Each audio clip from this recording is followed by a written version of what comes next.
Now, it's never easy to transition from one topic to another, such as in this way. However, I'll try to do my best to switch gears.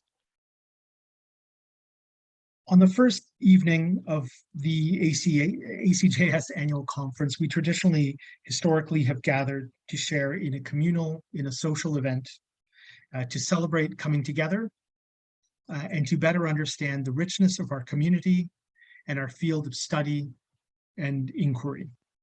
This year, it brings us great pleasure to partner with our friends at KlezKanada, who will be teaching, sharing, engaging us, I don't know exactly what verb to put there, in an opportunity to participate virtually in the Backwards March.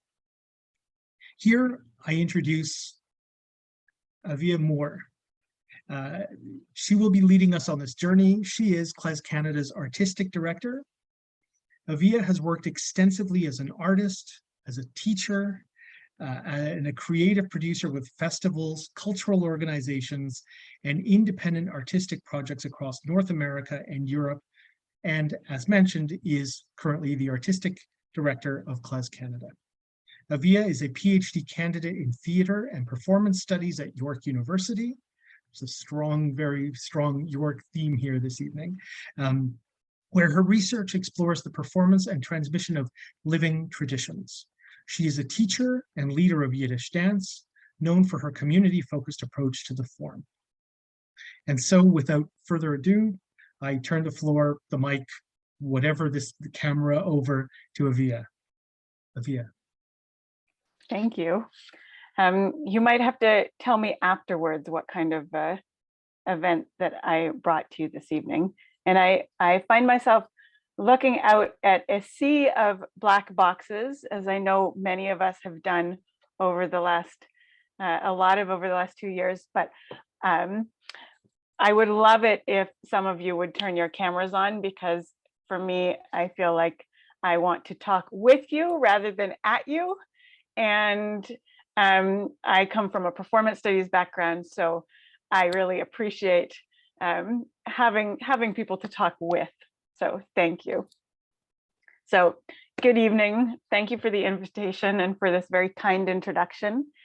What I want to share with you this evening is the story of the Backwards March at KlezKanada's summer retreat. However, for those of you who are not familiar with KlezKanada, I think I should start with a little bit of context first. So KlezKanada was founded in 1996, and since that first year has held a summer retreat at a Jewish summer camp in the Laurentian Mountains, about an hour-and-a-half drive north from Montreal. Each year, this event draws people from all over the world to celebrate tradition, innovation, and continuity of Yiddish culture. We're intergenerational, we're interdisciplinary, we're international. And since that first year in 1996, the summer retreat has grown into one of the leading Yiddish cultural events in the world.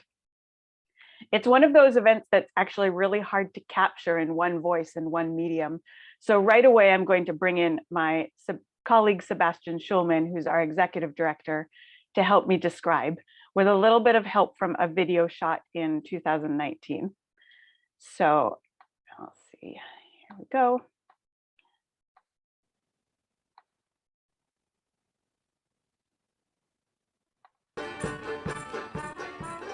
There's stereotypes about what Yiddish culture is, and then you come to KlezKanada and you see it from a 360 point of view. People are playing instrumental music, they're singing songs, they're learning the Yiddish language, they're diving into texts, creating their own poetry and music. They're creating visual arts that are inspired by themes in Yiddish culture. So it's really, you have a global sense of how people interact with culture here, and Yiddish is the thread that binds it all. So even, I'm not a musician, but I have just as much an entry into this, what is essentially a music festival. I play just as big a role as somebody who, doesn't speak Yiddish. I speak Yiddish, they might not speak Yiddish, but they're a beautiful fiddler.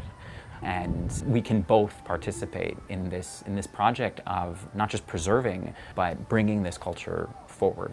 KlezKanada is one of the festivals or gatherings which are workshop oriented, which stimulate and enable and encourage a lot of work and study and practicing, developing already existing projects into something new, creating new teams, new alliances. That's why I appreciate KlezKanada. The vision is to embrace cultures, generations, different languages, and to cherish the unity and diversity.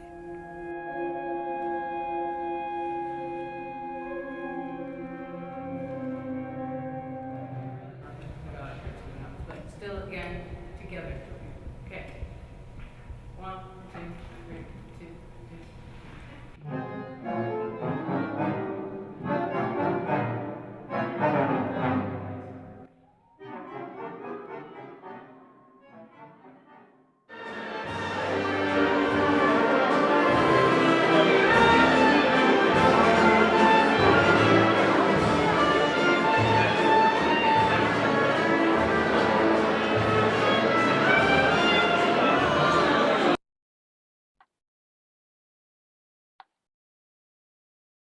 So you also heard from Psoy Korolenko there, who is an artist who is you may be familiar with, who is Russian American and has taught at KlezKanada a number of times.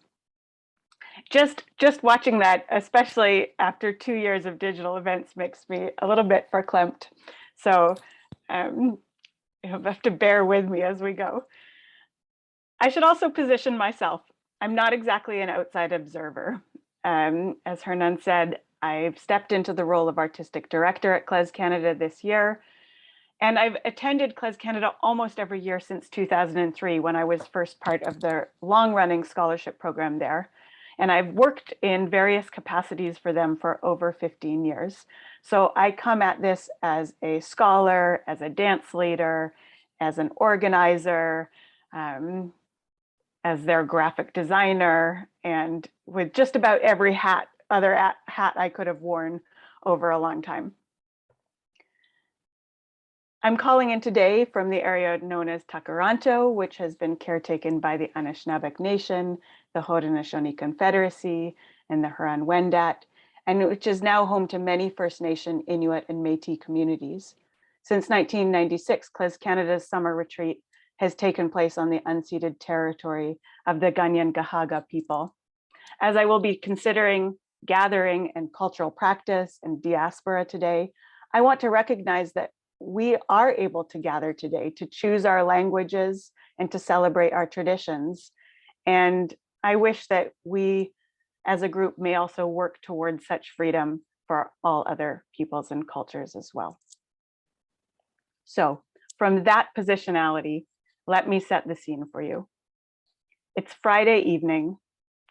Over 400 people have gathered from around the world to spend a week together, sharing, studying, celebrating Yiddish culture. It's the end of 4 days of workshops, concerts, dancing, and late night, very late night, all night really, hangs.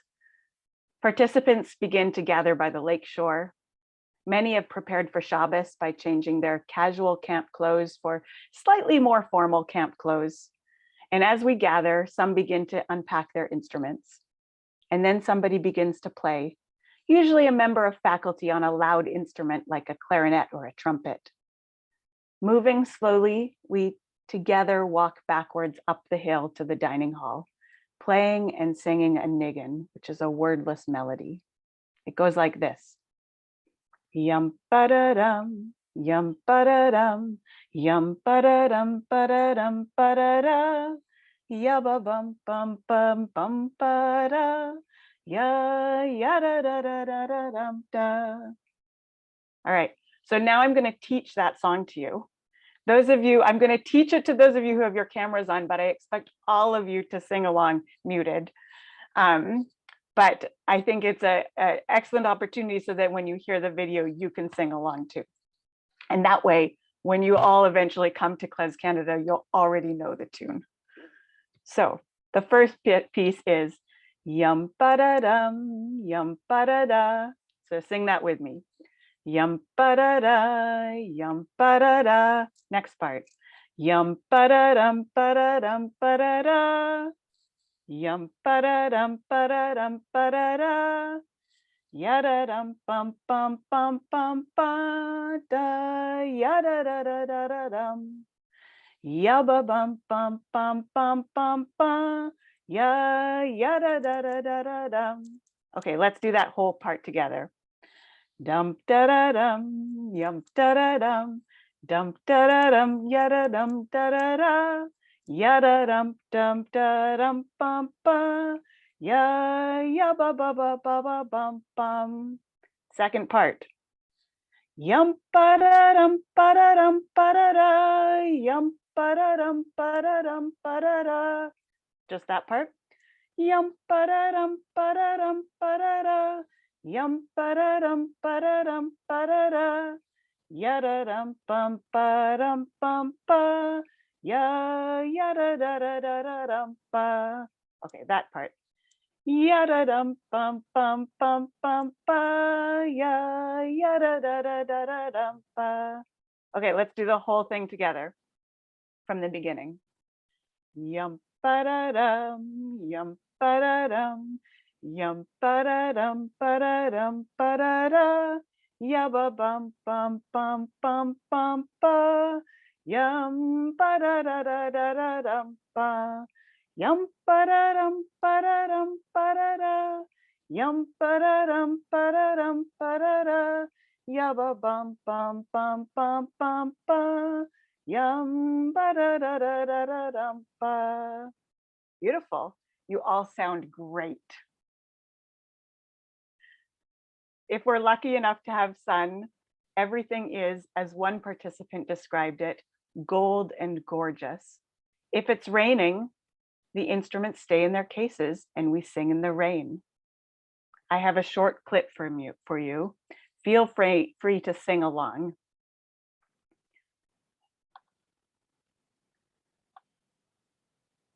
Make sure I get the right clip.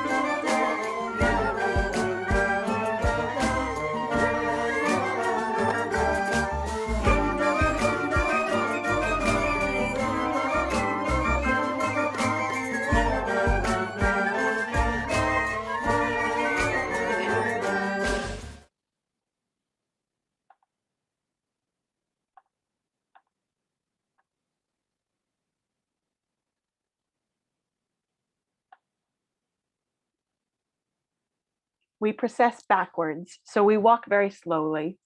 There's some good-natured bumping into each other involved.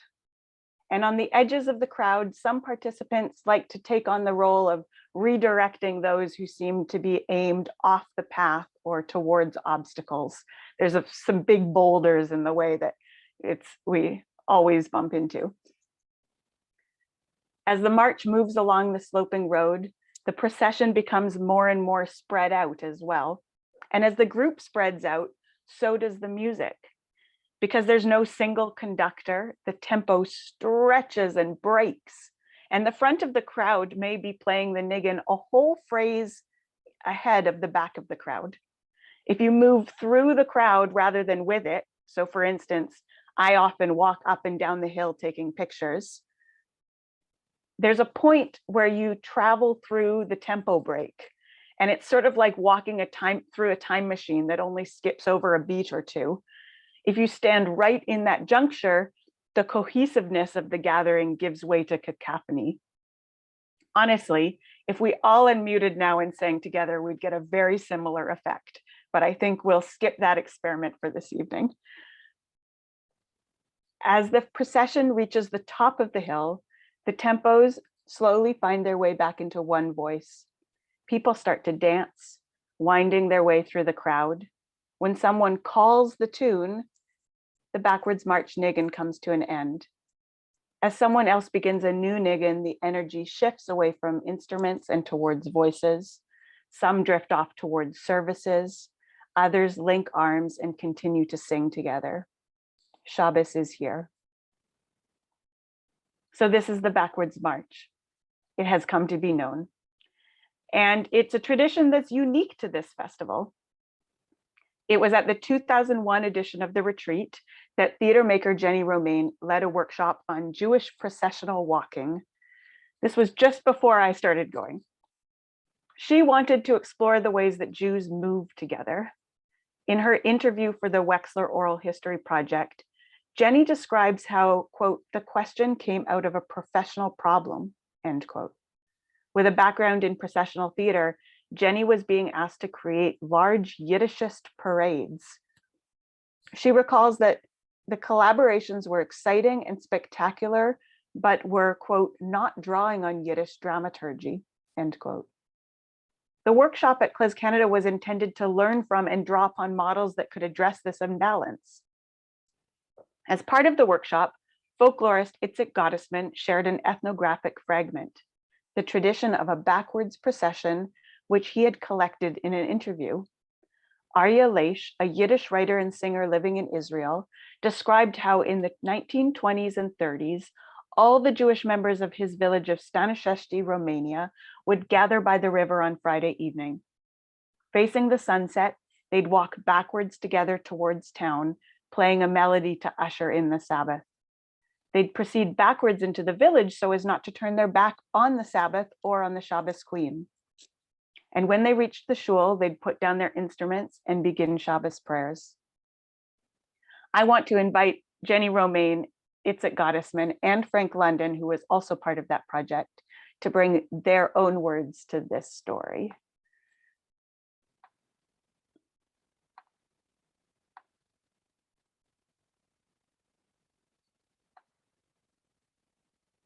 Oh, wait, this one. While doing it, and when they got there, they would put down their instruments. And I don't think they lay down like this, but it looks kind of cool. And you may say, why did they walk backwards? Does anybody know the answer? They walked backwards. According to Ari, why? I like your attitude. Why? The future of Ari's. Right. Well, I was doing a workshop at KlezKanada about how Jews walk together. And the reason I was doing that was because I would get asked a lot to make parades and processions in Jewish context, and they would turn out to be things that look like Mardi Gras or Caribbean Carnival. And I was like, aren't there? Because I didn't grow up in the tradition. So I spoke to Itzik Gottesman, and then he said, oh, and there was this great story from this guy, Aryeh Leish, about a small town, how everyone in Stănești used to line up by the body of water and then they would all walk backwards. And I was like, what? We lived in Jerusalem, 97, 98, and I was doing field recordings. And I don't remember how exactly I found out about Aryeh Leish. This was just one of the things I recorded from him that day, or maybe we met a couple of days. He lives in Bnei Brak. When Jenny asked me about how Jews walk, which was the theme she had come up with, I immediately thought of this custom that he had mentioned. My role in the creation of the backwards march was rather simple. Jenny gave me a cassette. I transcribed this whole long piece, but I said, this is too much. So I cut it down to 2 very short repetitive sections. I was balancing both verisimilitude, but what is something that everyone could learn, everyone could play, because the whole idea is to include the entire community of KlezKanada, literally from 6-year-olds to 96-year-olds. We went around to every single instrumental class, every single ensemble, and we just asked the teachers, could we just have 5 minutes of one session to teach this? And we taught the melody, and then we practiced walking backwards. And the main word here is community.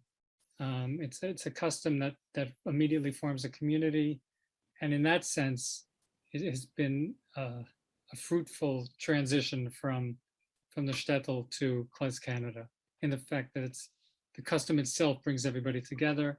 So it worked perfectly. actually, physically and symbolically. Perfect, but it was a very good transference from one old world to new world.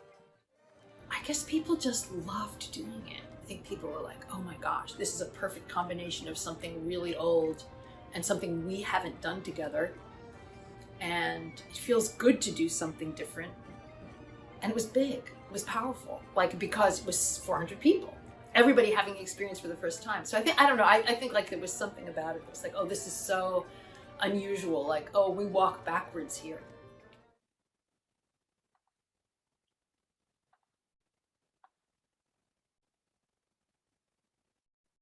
We walk backwards here. The Backwards March has since become an integral part of the week at KlezKanada. As a participant, I love the Backwards March. I find it meaningful. I find it delightfully quirky. It still has aspects of the carnivalesque. And as a performance studies scholar, I find the Backwards March fascinating. I hope you will bear with me for a couple minutes. I have a personal habit of jumping from embodied practice to theory. But I think this is such an interesting event to pull apart a little bit. So I'm led to ask, what are we doing consciously and unconsciously when we gather together? And I brought the Backwards March originally to this because the theme of this conference was about gathering, right? And I thought, oh, this is a way that we gather together.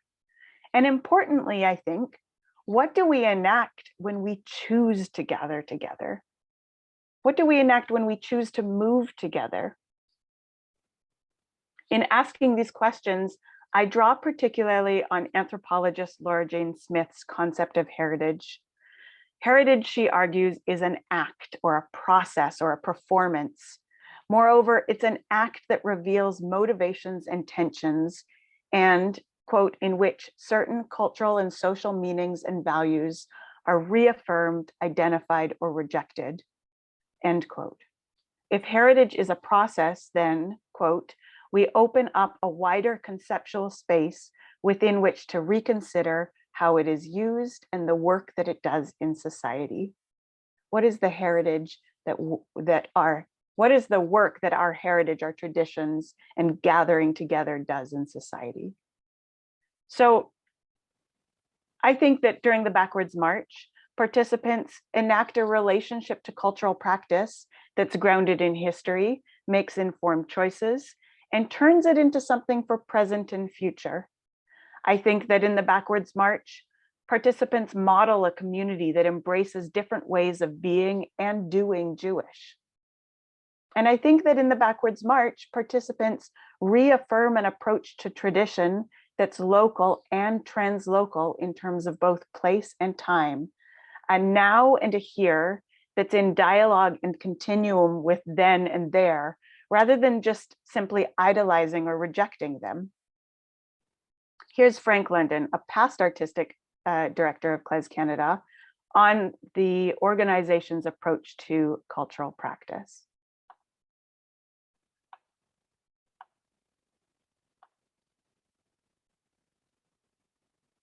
The Backwards March is almost the epitome of everything that we're trying to do at KlezKanada, about taking our history and studying it and making informed choices and yet creating something new that we internalize, that is ours and that lives on in the future.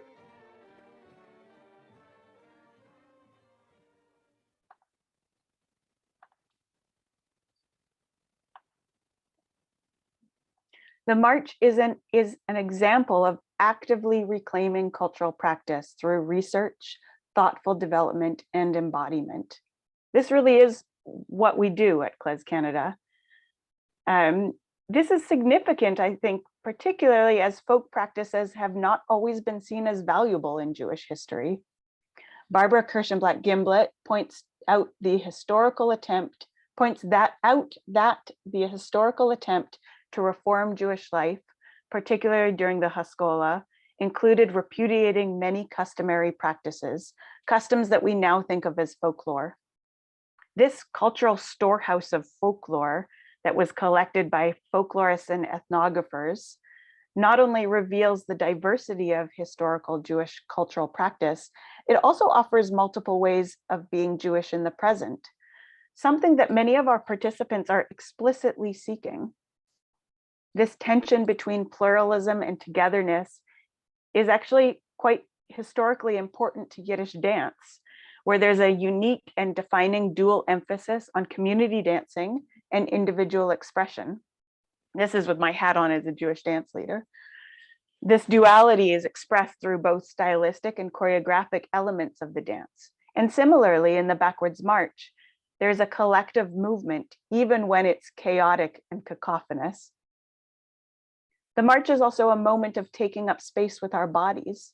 There's a resounding "Wir seinen da," we are here, to be found in the act of gathering together. And the reenactment of this cultural practice is very anti-assimilationist. In her work on assembly, Judith Butler writes that, quote, "When bodies jointly take up public space, they physically assert their right to appear," end quote.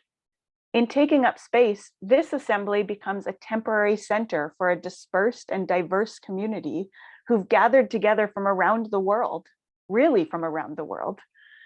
The assembly's an uncentered center. It's part of a diasporic community network that has a constantly shifting middle where we gather, we show up, we are visible. In fact, it strikes me that there's something distinctly diasporic about this whole assembly. The participants share, in Daniel Boyarin's words, quote, "a culture with the place in which they dwell," or in my words, perhaps we might say, in the place they assemble, but also with another group of people who live elsewhere, in which they have a local and translocal cultural identity and expression at the same time. During the march, we're simultaneously aware of pre-war Staniszewski, Romania, and 21st century Camp B'nai B'rith, which is where KlezKanada takes place. Local and translocal. During one of my first few years at the summer retreat, I remember Jenny outfitted as the Shabbos Queen and explicitly relinking these multiple spaces. We actually saw a couple of seconds of her in that outfit at the beginning of the video. Jenny told me at the time that it was important to stay grounded in the stories that the cultural practices come from, even as the traditions evolve. She didn't want us to be doing the backwards march without talking about where the backwards march came from. Increasingly, I think there's also an awareness of the way we occupy space on unceded traditional territories. So this is something that Jenny has been exploring in her work in the last couple of years. Time, of course, also gets messy and entangled during the backwards march. There's that ability to travel through tempo, during which I'm reminded that as our traditions evolve, we do not all move forward at the same pace. We also reenact an ethnographic fragment from our historical past, but we do so in contemporary bodies and in the present moment.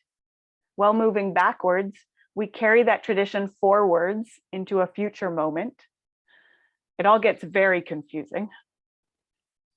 Rebecca Schneider, a performance studies scholar, describes reenactment as really beautifully. She describes it as an attempt to bring the past, quote, "to the very fingertips of the present," as if you find this moment where you can reach out and touch, where those times touch. It's a moment when past and present are in really intimate proximity. Recently, I was musing over this, and a friend and colleague pointed me to the idea that diaspora can be understood in temporal as well as spatial ways, and that the time in which we move is situated relative to other times, so local and translocal time. The backwards march is also an embodied and performative way of just literally marking a moment of transition. It's a sign that Shabbos has arrived at KlezKanada. My colleague Sebastian, who you saw at the beginning, notes that for many participants, it not only marks Shabbos at KlezKanada, it also marks that weekend, that week off at the end of the summer. In fact, one participant recently described KlezKanada to me as the Shabbos of the year. On Shabbos, we rest and we consider the week behind and the week ahead. ahead. It's a sacred day. It's set apart from the rest of the week. And for many, our summer retreat holds this space in the year. It's sacred and it's set apart from the rest of the year. So the backwards march then becomes a marker of both the weekly Shabbos and the Shabbos of the year. Speaking about the tradition in the context of Staniszewski, Jenny says, in our normal life, we walk forwards. So if you're trying to mark the difference between one period of time and another, what an ingenious way to do it by walking backwards. It's a transitional space. We walk backwards into Shabbos and we reiterate the space of KlezKanada.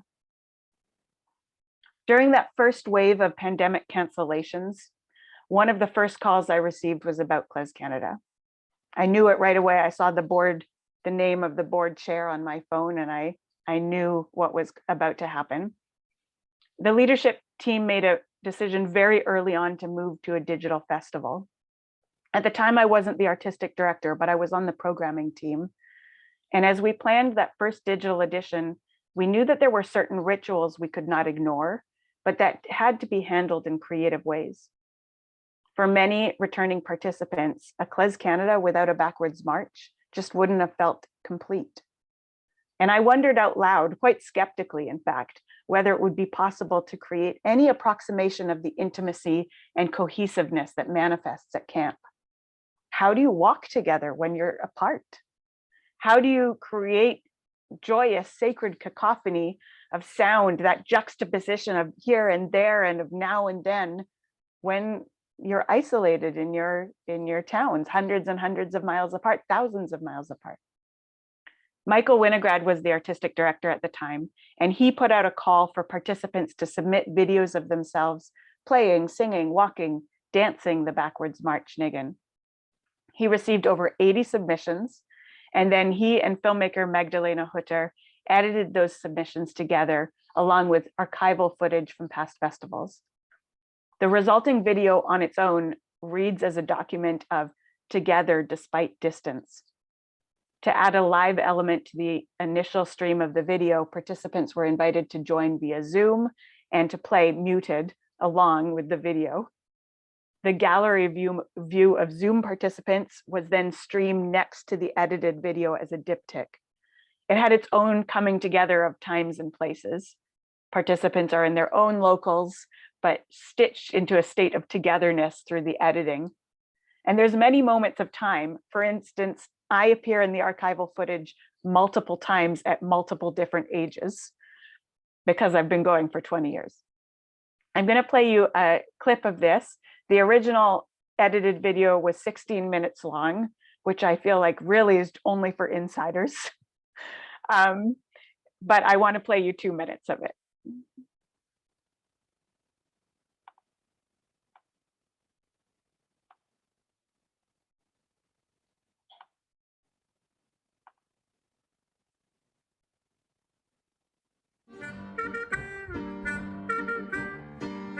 Israel.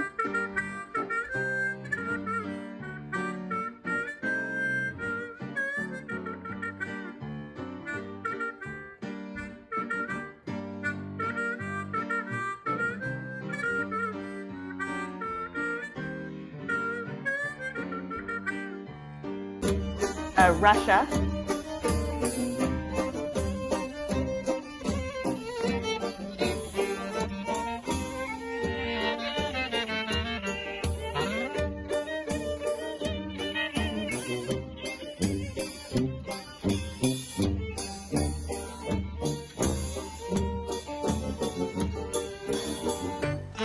Austria, Boston.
considering practices of moving together, Alana Garricky and York professor Laura Levin, who happens to be on my dissertation committee, no relationship to this talk, encourages us to ask, how do different choreographic arrangements of public assembly shape and reshape the social, the aesthetic, and the political? In more folky terms, Pete Seeger used to say that every time we gather together for any reason, we affect the body politic. I see KlezKanada's Backwards March as a moment of intersection where participants explore and practice ways of moving forward together backwards. I want to return to Jenny Romaine for a couple of last words.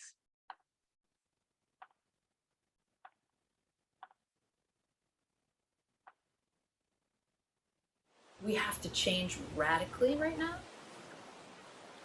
The only way out is to go deeper into our collectivity. We just have to be together. And again, it's a transition between one place and the next, backwards, which means you're not leading with like where you have control, you're leading into the unknown.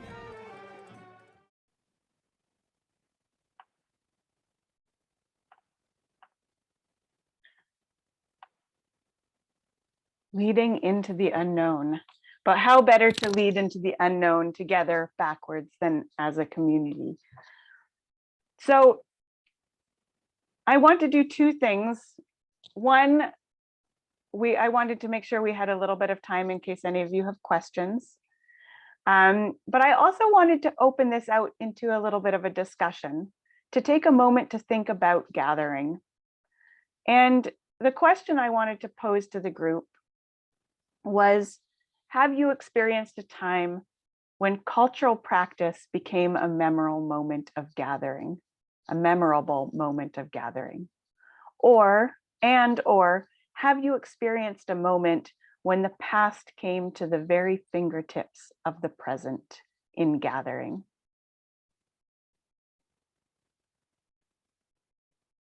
I prepared extra examples in case nobody wanted to speak up, but I would love to hear from you.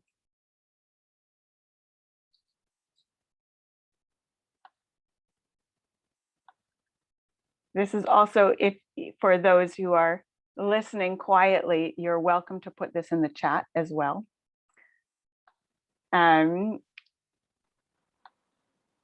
Perhaps so. Yeah, Jesse, do you want to start us off? Yeah, I mean, to be honest, these conferences have been my way of doing that. I grew up, like my mother comes from a Jewish family, but my parents were born again Christians in 1977. So I grew up with like, we did Hanukkah, but I didn't really know, my ancestral culture whatsoever. So the only way that I've had, communal gatherings with Jewish intellectuals has been through these conferences, really. So yeah, definitely, that would be my answer. I don't have much more profound to say about that, but for me, that's what it would be. Thank you for sharing that. I think that's actually very profound, because you've reminded us that there are many ways to connect in to Jewish heritage, to Jewish themes, it doesn't have to be through a religious context. Would anybody else like to share? Yeah, I'd like to say something. Sorry, I'm off camera. But music, I think, is the most poignant experience of togetherness you can have. Every time you hear klezmer music, you feel connected to history, to culture, to the past, to people around you. And that's absolutely beautiful. And that's a profound experience I personally have every time I hear klezmer music. Thank you. Oh, thank you for sharing. I want to actually, I'm going to say something that's like going to sound terrible as the president of the Canadian Association for Canadian Jewish Studies. But so I totally agree with the aforementioned two people who have said things, who are both friends, and it's like Jesse was paid to say these conferences are our gatherings. There's been no pay, there's been no sly payments there. But I'm from Argentina originally, and my Jewish background is, in some respects, feels similar to Canadian Jews, but in some respects it feels really different to Canadian Jews. And for some reason, watching this whole thing happen reminded me of the last time I was in Argentina visiting my ancestral homeland, I guess, in some respects, or at least my homeland. And I went to see a Boca Juniors soccer game, and I stood in the crowd with 30,000 other people at this thing called the Big Chocolate Box. La Bombonera is literally what the name of the nickname for the stadium is. And the entire place was reverberating, like it vibrates and that is, even though I knew that it wasn't necessarily, I was not surrounded by Jewish people, to me, it felt like an intensely Jewish moment because I was going back to my roots. Even though, like I said, it wasn't necessarily Jewish.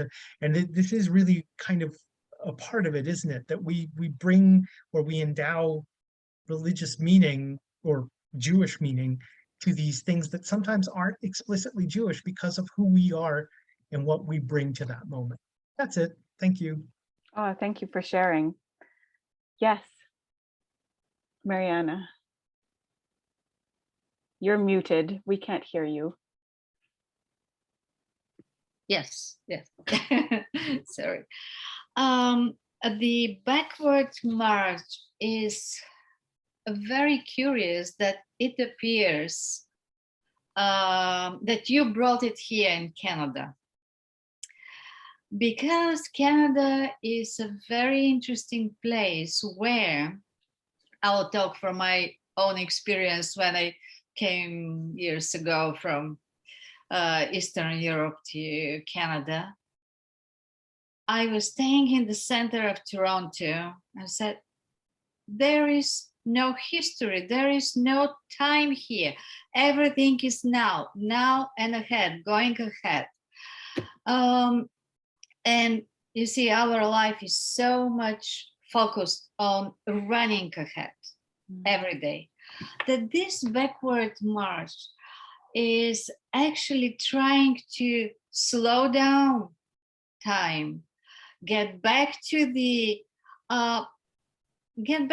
roots. It's obvious, but it's trying to resist the march of time ahead through this. And it's such a fascinating initiative. Thank you. And Canada is the right time. We need this touch with the past. We need this past so we can build this wonderful presence. Yeah. Let me see. Would anybody else like to share? We can also open it out into other questions if there are any.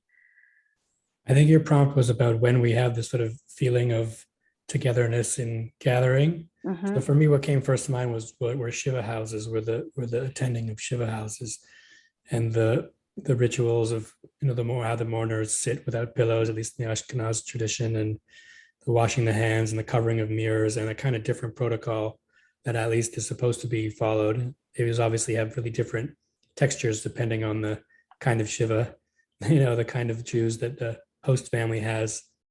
And even though they're all the same, or they're nominally all the same, they take on very different textures, but each and every one of them has a particular feeling that usually is kind of connected to the deceased and the way that he or she might have wanted people to gather around them. And of course, a person is absent and present all at the same time. So it's some nice resonances there. Yeah, thank you for sharing. I've been thinking a bunch about how the lighting of the Shabbos candles is often a moment of gathering, and also a moment that is tends to have a sort of unique like what you just described at a Shiva, tends to have a sort of unique tom, a flavor, depending on the household, right? Different households have a different song that they sing, or a different ritual of involving the household or the children, and that it's a little bit different in each place, and yet it's this moment of connection, also between households. Yeah, it's fascinating. Moments of transition. Yeah. First of all, thank you so much for that Oh, wonderful. Thank you for listening again. Oh, this was a perfect compliment to the previous presentation. Yeah, obviously for you and I, dance holds such a powerful space and place for gathering and community, and it's by design, right? You know, this muscular bonding that happens naturally, and this excitement and this energy that we heard about from other speakers as well. And it's, I actually wanted to ask you about your experience, and if you did any kind of ethnographic research yourself with the participants, and what was their impression in terms of coming back year after year, and embodying this backwards march, and what kind of meanings they make for themselves and for their community? Or is it implicit? Is everyone just understanding without having to say a word what it means for you? It's a great question. I have been doing a wider research with this community for my dissertation, but it's not specifically related to this, to the Backwards March. But as a faculty member and a organizer for so many years, I've done sort of non-academic research with participants, because it's a very tight community, and you know, I've talked to them for years and years. So what I will say, I don't think everybody is bringing to it the sort of bigger picture philosophy that I like to think through. And yet, KlezKanada is a really explicitly interdisciplinary space with a culture of scholarship. So many of the faculty are scholars and musicians, scholars and dancers. You know, we have people who we bring as sort of quote unquote academic faculty, but most of our faculty are actually both scholars and practitioners. And so throughout all of the workshops that we have all week, these bigger picture questions are discussed, actually. And so I think that when we come to the event itself, these questions actually are part, like, I really do think that everybody is aware of both times and both places, or multiple times and spaces happening at once. I don't think that's me imposing that onto them from a sort of scholastic point of view, but I really think that that's how we approach this tradition. And part of that was Jenny's insistence over the years that we bring back the story time and time again. We re-perform the story so that it becomes not just us enacting something, like we're not just enacting the year before and the year before and the year before, but we're actually thinking through the story every year, actually in a very similar way to that we approach Passover Seder, right? We tell the story again and again and again for a certain reason. And I think that many of the traditions at KlezKanada, in particularly this one, which is definitely the most written about and discussed outside of the event itself, I think that that mode of discussion is brought to it. Does that answer your question? Yeah, thank you. I have a follow-up, if that's okay. Sure. I'm curious, are there any other perhaps embodied traditions at KlezKanada that you could just maybe tell us about in a couple of words, in a few words you can think about? Or perhaps not embodied, musical traditions? Yeah, I mean, there's the question then becomes, what is a tradition, and what's a habit, and what's an in joke, and because all of those exist.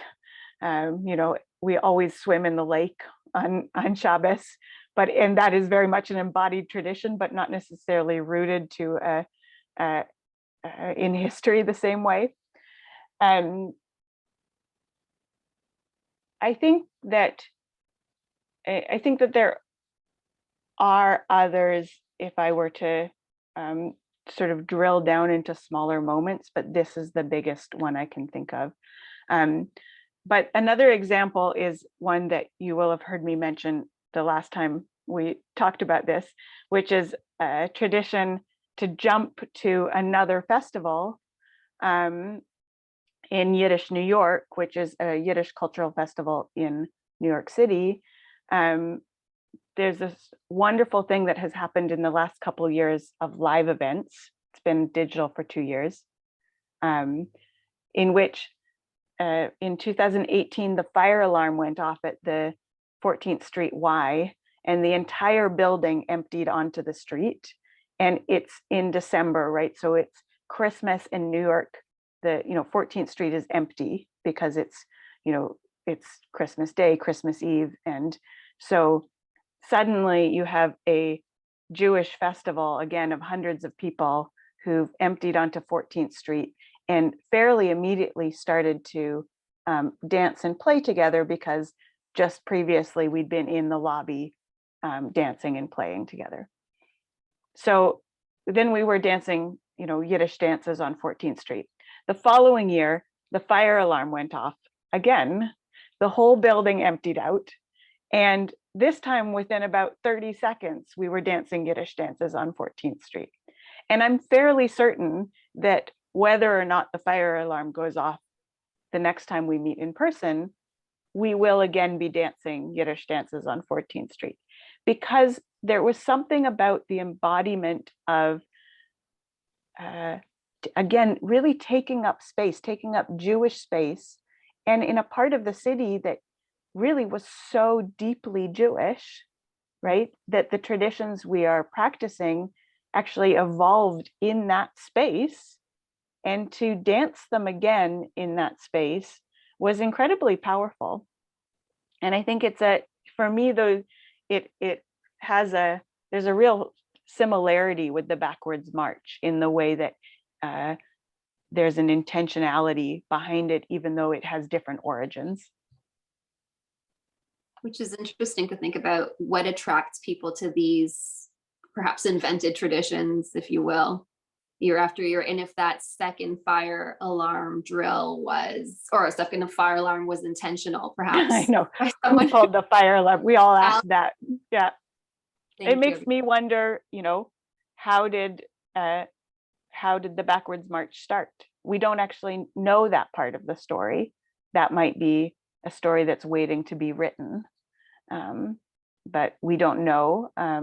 We know, what we know what Arya Leish told Itzik Gottesman, but we don't know how that started.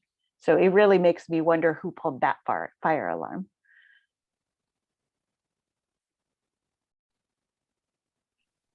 Are there any other questions or comments?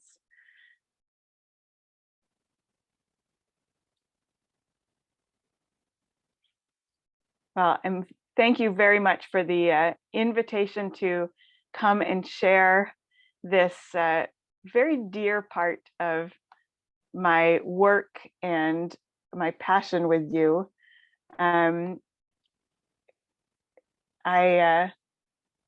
I'm very happy to answer any questions about KlezKanada at other times. And I'm just going to put our website in the chat, since we're open for registration. That's brilliant. I was gonna ask you to shamelessly plug the association or the organization. I can take 1 minute to tell you what we're doing this year. Yeah, because please do. That's what I've spent the last month doing, but far longer. So We are holding an in-person event this year for the first time since 2019. It's going to be a much smaller festival. So in 2019, we had over 450 people there, including participants and faculty.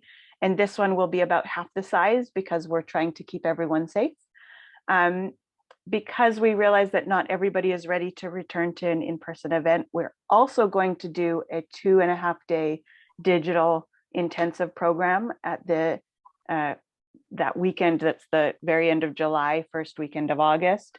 So we'll have 2.5 days of online concerts, online workshops, online talks, and cabaret social spaces. And then at the end of August 22nd to 28th, we have our in-person retreat again. We're very excited to be back by the lake. And we have a very interdisciplinary program set up, which I'm excited about, as well as a focus on cantorial music through the lens of Yiddish culture. Brilliant. So, I mean, listen, Avia, like, we were, the Association for Canadian Jewish Studies was founded as the Canadian Jewish Historical Society, right? Originally in the 1970s. And this idea of, I can't recall who you were quoting, but the idea of bring the past to the fingertips of the present, yeah. right? Is really, it's what we do, right? It is, you know, our world is, it is in the present. It's, you know, it's also to sort of guard the future of Canadian Jewish studies, but it's also to look at where we came from and what makes us us, right? And things like this, engagements with people like you who perform these things, right? And actively create and continue to create this and endow our community with meaning. That was another thing I wanted to talk about, is so critically important to what we do. And we obviously, we thank you so much for the time that you spent with us. We thank you for what KlezKanada does. And we hope, I'm sure this is echoed across our membership, we hope to, you know, as we move back into a world of physicality, you know, of realness, for lack of a better term, we hope to continue this relationship. Oh, man. You know, yeah. So it's our pleasure, and thank you. This was fascinating. It's 8 o'clock. We've had a long first day, so I will sort of wrap up. This marks the end of our first day. Tomorrow we begin in a sort of semi-sadistic way, very bright and early, with our AGM at 8:30 in the morning. So this is our annual general meeting and board meeting. It's an open meeting, so anybody that would like to come, please do so. We have a number of very important topics that we will be discussing. And then thereafter, we will go directly. I don't even have my schedule in front of me, but I believe it's 10:45 a.m. So from 8:30 to 10:45, we have reserved for our AGM. And then thereafter, we begin our first session of the day, which is another roundtable relating to gender and Canadian Jewish studies. Obviously a fascinating and tremendously important topic. So we look forward to seeing those that are here for the remainder of the conference tomorrow morning. And again, for those that joined us for our community day, we appreciate it so much and thank you very much. And I think we'll probably wrap up for the evening.